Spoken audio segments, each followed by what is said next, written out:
J'invite maintenant la vice-secrétaire générale des Nations Unies, son Excellence Amina Mohamed, à faire une déclaration. Merci beaucoup, Excellence, Monsieur le Président de l'ECOSOC, Excellences, Mesdames et Messieurs les représentantes et représentants, chers collègues, c'est un honneur que d'être avec vous pour l'ouverture du Forum des partenariats 2026 de l'ECOSOC. Nous sommes réunis autour d'une idée simple. Nous savons que le programme à l'horizon 2030 ne peut pas être réalisé uniquement par les gouvernements, par le secteur privé, par la société civile. Seule l'ampleur de ce à quoi nous faisons face exige quelque chose de plus. Il faut des ressources, de l'expertise, de la volonté politique pour obtenir des résultats. Ce forum existe parce que l'ECOSOC a compris la nécessité des partenariats depuis le départ. Pendant 80 ans, le Conseil a avancé en rassemblant les bons acteurs. Nous avons célébré récemment l'anniversaire de l'ECOSOC avec la Déclaration universelle des droits de l'homme, sa mise en œuvre avec les objectifs du millénaire pour le développement, les objectifs de développement durable, avec un dialogue entre les gouvernements, la société civile, les universités, le secteur privé et nombre de communautés.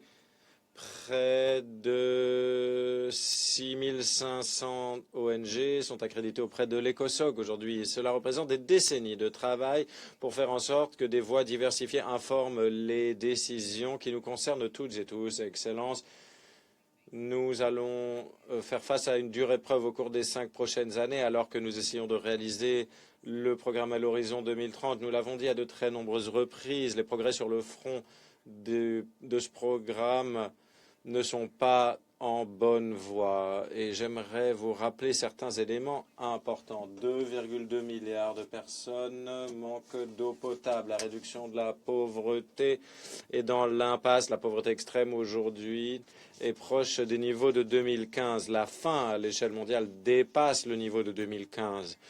L'Afrique représente 85% du déficit d'électricité. Et les objectifs sur l'égalité de genre ne risquent de ne pas être atteints. De 300 millions de personnes n'ont pas de logement. Des milliards de personnes vivent dans des bidonvilles. Il y a un déficit de financement des ODD de plus de 4 000 milliards de dollars. Mais tout n'est pas sombre. Il y a eu l'engagement de Séville il y a quelques mois et la déclaration politique de Doha lors du sommet social mondial. Et il est clair que pour combler toutes ces lacunes, il ne faudra pas que des déclarations, il faudra des partenariats menés par les pays pour identifier qui doit faire quoi. Il faut des financements à l'échelle nécessaire et il faut également application du principe de responsabilité concernant les résultats. Et les partenariats joueront un rôle essentiel. On peut voir comment les financements peuvent atteindre les projets, comment la mise en œuvre est coordonnée. On le voit avec notre bureau des partenariats, avec le pacte mondial de l'ONU et la UN Foundation. Nous avons vu comment cela fonctionne. En 2015, l'électricité touchait 82% de la population mondiale. Des centaines de millions d'enfants ont pu avoir accès à l'éducation et cela a été rendu possible parce que les acteurs se sont réunis autour d'objectifs partagés, les partenariats véritables. Lors du forum politique de haut niveau de l'année dernière, 37 pays ont présenté des examens nationaux volontaires et ils ont donné des exemples d'accélération de la mise en œuvre avec des consultations avec les groupes autochtones, les jeunes, les communautés locales notamment. Aujourd'hui, nous allons nous focaliser sur 4 objectifs qui font l'objet d'un examen.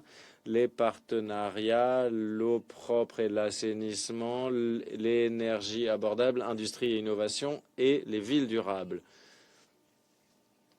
Et cela sous-tend les infrastructures pour tout le reste, santé, éducation, emploi, action climatique. Tout cela dépend de ces droits fondamentaux. Les partenariats que vous nouez ici, les connaissances dont vous nous ferez part, alimenteront direct le débat sur la coordination de l'ECOSOC demain et le forum politique de haut niveau en juillet. Comme vous le savez, nous nous rencontrons alors que les États membres se préparent à procéder à un examen de l'ECOSOC au forum politique de haut niveau, ce qui fait partie de l'initiative ONU 80 avec des axes de travail qui sont connectés les uns aux autres. Aujourd'hui, il faudra parler spécifiquement de ce qui doit être amélioré, l'application du principe de responsabilité, l'amélioration des données sur ce qui fonctionne et une action plus rapide pour passer plus rapidement des engagements au financement et à la mise en œuvre à l'échelle. L'ONU met déjà tout cela en œuvre avec nos coordonnateurs résidents, les équipes de pays